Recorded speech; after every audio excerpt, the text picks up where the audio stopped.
Hey guys, welcome back to another episode of Behind the Showroom here at Toothman Ford.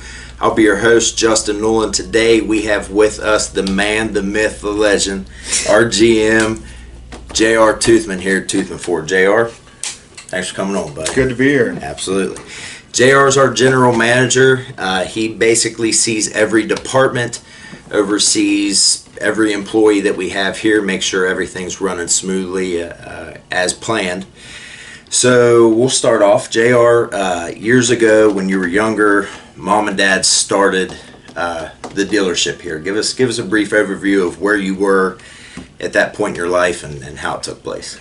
Well, we just celebrated our 50th anniversary this past year, and which was monumental. I mean, for any dealership or any business to be in business for 50 years anymore is pretty neat. But I never really grew up loving cars or that type of thing, being a gearhead, but had grown up around it and went to school down in Miami and never really anticipated coming back to Grafton. I thought I would go out and do my own thing or that type of thing. What brought you back? Well, in '94, when I graduated from Miami, the dealership was kind of struggling. I mean, we were probably selling 20 to 25, 30 units a month. And after, all my parents had given me as far support and help, that type of thing, I felt like it was an opportunity to come back and, try to help them a little bit. Right. Kind of figured it might be a couple years and then I would go back and get my MBA or that type of thing. But here I am still 23 years later, 24 years later. Yeah, killing it. All right, good deal.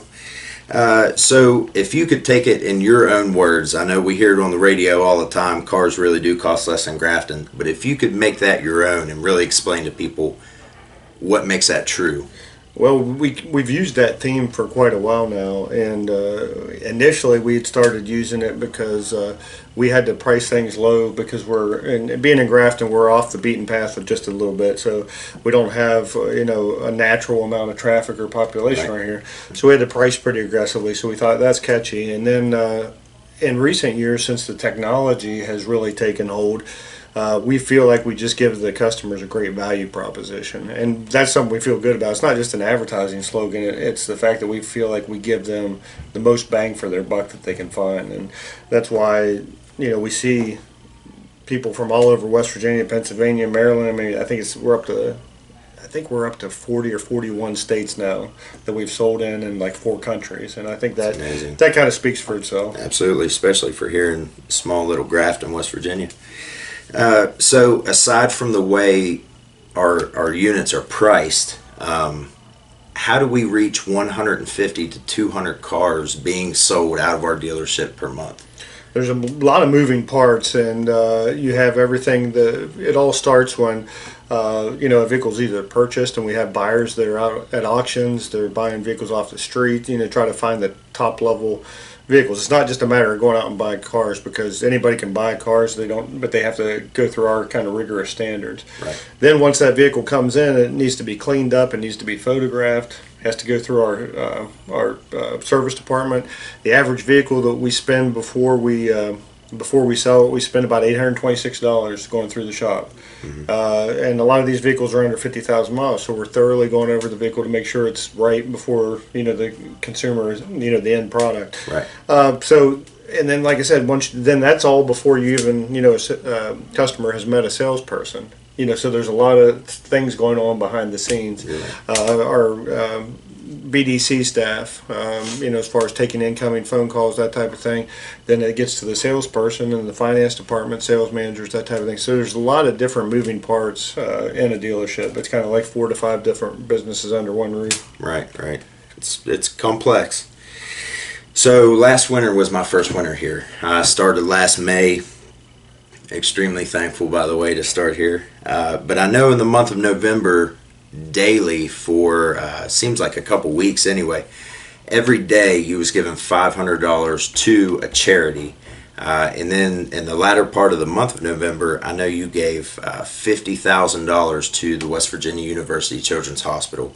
That's a good bit of involvement within the community charities and nonprofit organizations. What gives you your passion for these charities? I think it's just a matter of being thankful for not only the people around here that have supported us for so long, but just a general gratitude for the fact that if we've been able to be successful in this community and in this state where so many people have left and that type of thing, that we feel like to be a good steward of the community and to pay it forward a little bit.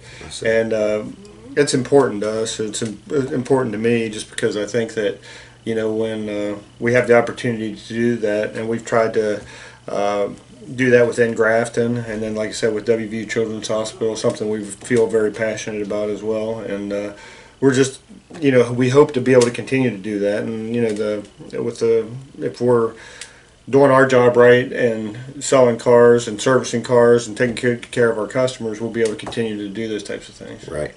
Okay. So 10 years from now, if you imagined your little crystal ball and you could see Toothman Ford 10 years down the road, what do you see in the future? I think the same culture. I think that, the number one biggest compliment I can get when I go through, we'll get Google reviews on a daily basis, that type of thing. And I think one of the biggest compliment I see in there is about our culture and how people felt when they walked in the showroom, or how they felt when they walked to the service counter, about getting treated like family. The best car buying experience they ever had, these types of things. Those are the adjectives that really excite me, because this place is different.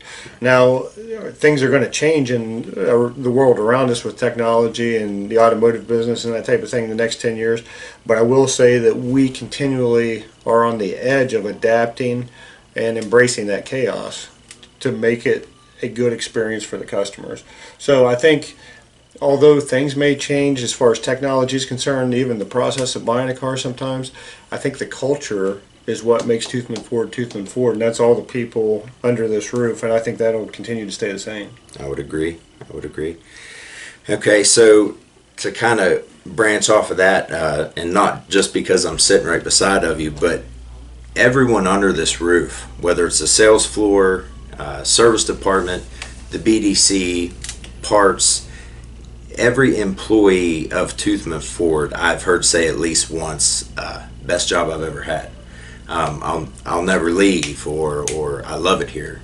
I enjoy coming to work. How do you make sure that not only your sales staff, but every department, every employee feels appreciated, and how do you keep morale high? Well, and I appreciate you saying that, because that, I never say Justin Nolan works for me, that type of thing. I say I work with him, that type of thing. Yeah. And I think that we are a team, and that, and people kind of feel that.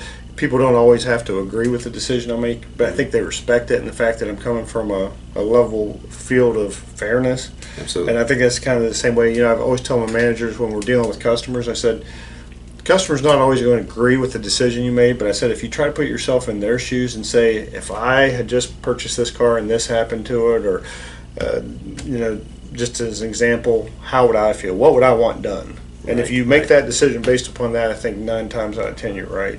So I think that, like I said, people, it's a laid back culture. Like I said, I'm wearing shorts right now that you can't see, and that's unlike a lot of dealerships, that type of thing. But I think some of that is good too, because people feel more at home. More at ease. It's not so pressure packed. I mean, we're all competitive people. We want to get the best results we can. But at the same time, I don't feel like it's a backbiting, pressure cooker. Right. It's definitely not. I can definitely agree with having a good team ethic out on the floor.